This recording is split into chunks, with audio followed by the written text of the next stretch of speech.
Assalamualaikum warahmatullahi wabarakatuh.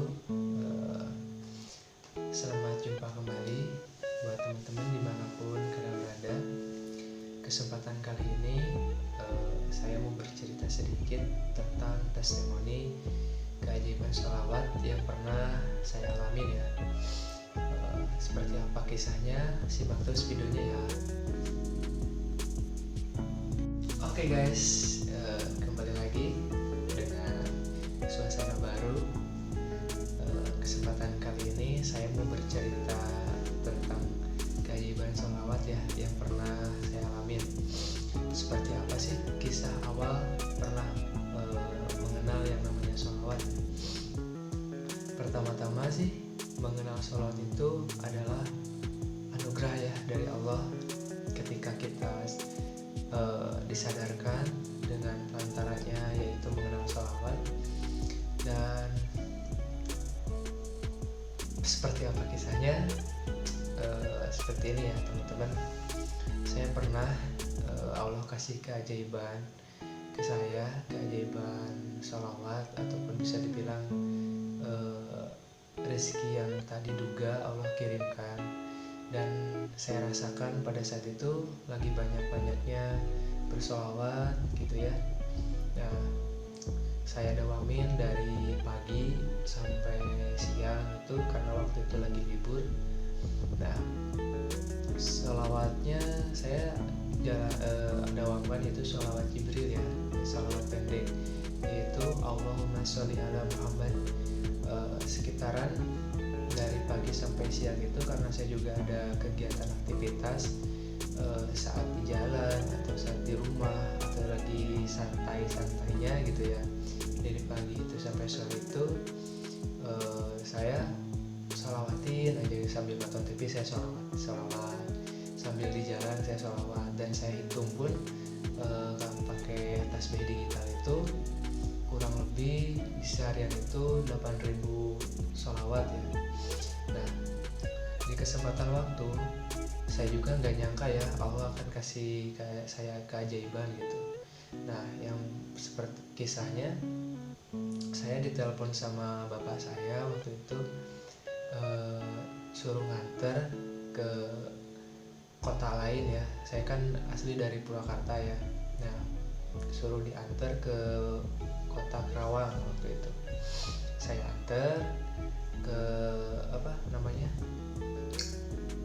bisa dibilang bosnya ya, bosnya bapak saya. Nah, saya diajak ke sana. Nah, setelah itu sambil di jalan pun saya nggak berpikir bahwa mau ngambil uang atau mau dikasih uang ya, tapi saya cuma fokus sholawat aja. Di jalan pun saya nggak banyak cerita apapun sama orang tua saya gitu, sholawatin aja. Nah, setelah itu, setelah pulang dari Kerawang itu tahu-tahu bosnya bapak saya itu kasih uang 2 juta gitu.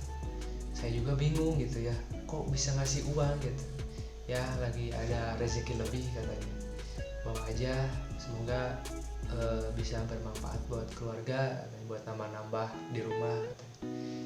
Asli itu kebetulan banget, dalam arti bukan kebetulan ya, mungkin itu bisa dibilang keajaiban dari Tuhan, keajaiban dari Allah Subhanahu wa Ta'ala.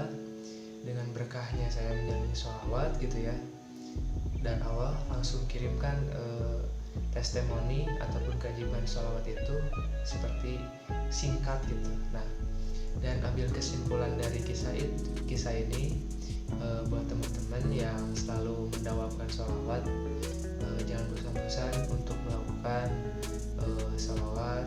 Dan ketika kita sholawat dan ketika kita punya keinginan, jangan terlalu fokus dengan yang namanya keinginan. Kita fokus aja dulu sholawat. Ketika Allah udah mau kasih rezeki pada kita, terkadang kalau kita terlalu berharap untuk keinginan kita, terkadang suka lambat gitu datangnya. Tapi kalau kitanya tidak terlalu berharap dengan keinginan kita cuma ada di dalam hati kita gitu, karena Allah pun pasti tahu keinginan kita itu apa. Nah, maka dari itu kita fokus aja dalam pikiran kita, niat kita bersholawat, yaitu kita curahkan sholawat dan salam kepada baginda Muhammad SAW. Semoga Allah sampaikan salawat kita, salam kita kepada baginda Muhammad. Nah, sebenarnya sih emang nyata adanya gitu, tapi di luar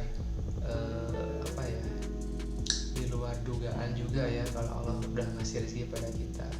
Nah, makanya itu yang saya sampaikan dalam kisah yang pernah saya alamin.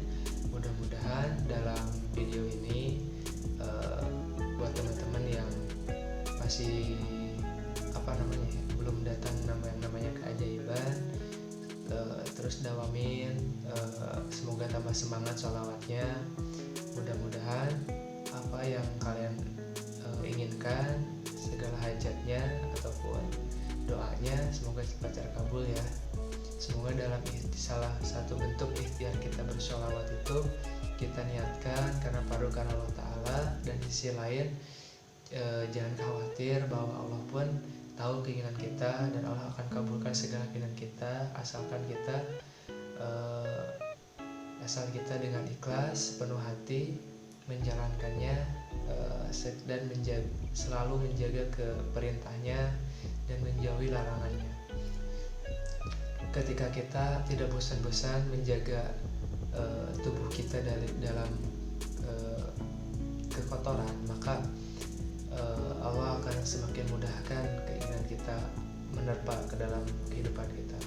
Tapi ketika kita selalu membiarkan kotoran itu menerpa dalam tubuh kita, maka semakin jauh harapan kita Allah mengabulkan segala hajat kita. Paling itu yang saya sampaikan. Wabillahi taufiq wal hidayah. Wassalamualaikum warahmatullahi wabarakatuh. Halo, sampai jumpa kembali di video selanjutnya.